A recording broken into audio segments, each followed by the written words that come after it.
For this video, we are comparing ManyChat and Chatfuel, two popular chatbot platforms. So if you're looking to automate messages on social channels like Facebook Messenger or Instagram, these tools will be on your radar.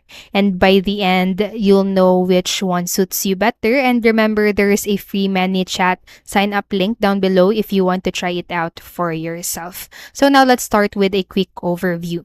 So for ManyChat, this is focused on a small businesses e-commerce. It has intuitive visual builder also, and it integrates with Instagram, WhatsApp, and also Messenger and SMS. Now, on the other hand, Chatfuel, this focus on the larger or used by larger brands and enterprises. It also has strong messenger support, and it is focused on AI-powered conversations. Ease of use matters when you are creating bots. So here's how these platforms stack up.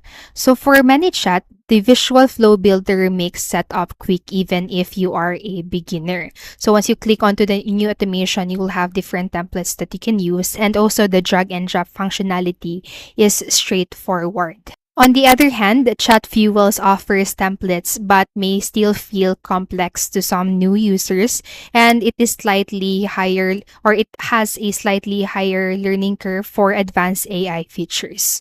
So if you're new to chatbots, ManyChat's interface might look or might be simpler to pick up, while Chatfuel's added depth appeals to those with experience. So now let's talk about the customization and options, or customization options and the unique features.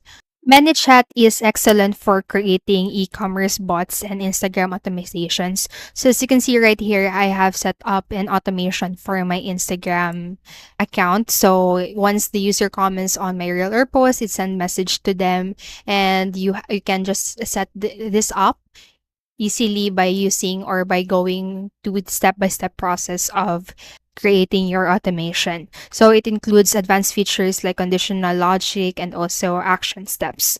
So now on the other hand, Chatfuel is known for its more advanced AI-powered conversation flows. So the strong data management tools, but it only has fewer integrations. And now pricing is also a major factor for most users. So here's a quick comparison.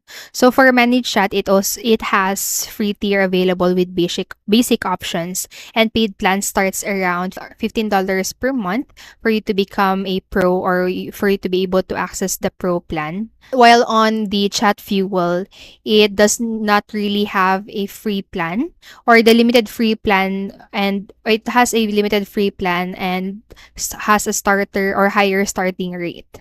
The paid plans often cater to larger enterprises. So now let us compare, or go to the side-by-side comparison or the summary of this video. So ManyChat offers more for small budgets, making it solid for startups and small businesses, while Chatfuel's pricing leans towards the bigger operations. So now, for ManyChat, for the pros of ManyChat, it is simple, intuitive design, and has budget-friendly options, and it is good for e-commerce. Now, for the cons of this one, it has limited AI customization. It also has fewer options for advanced user data. Now, for the pro of the Chatfuel, it has strong for complex bot flows, and also has a good AI capabilities. But on the negative side of it, it has higher starting price, which can be a downside, and it has a slightly harder to learn. So in short, ManyChat is ideal for smaller businesses and those new to chatbot building, while Chatfuel fits more on the experienced users with higher budgets. So don't forget that if you want to explore ManyChat, there is a free sign up link down below. So give it a try and see if it works for you. So that's it for this video. I hope this helped you, and if it did, please make sure to like, subscribe, and hit the notification bell button. Thank you so much for watching, and have a great day.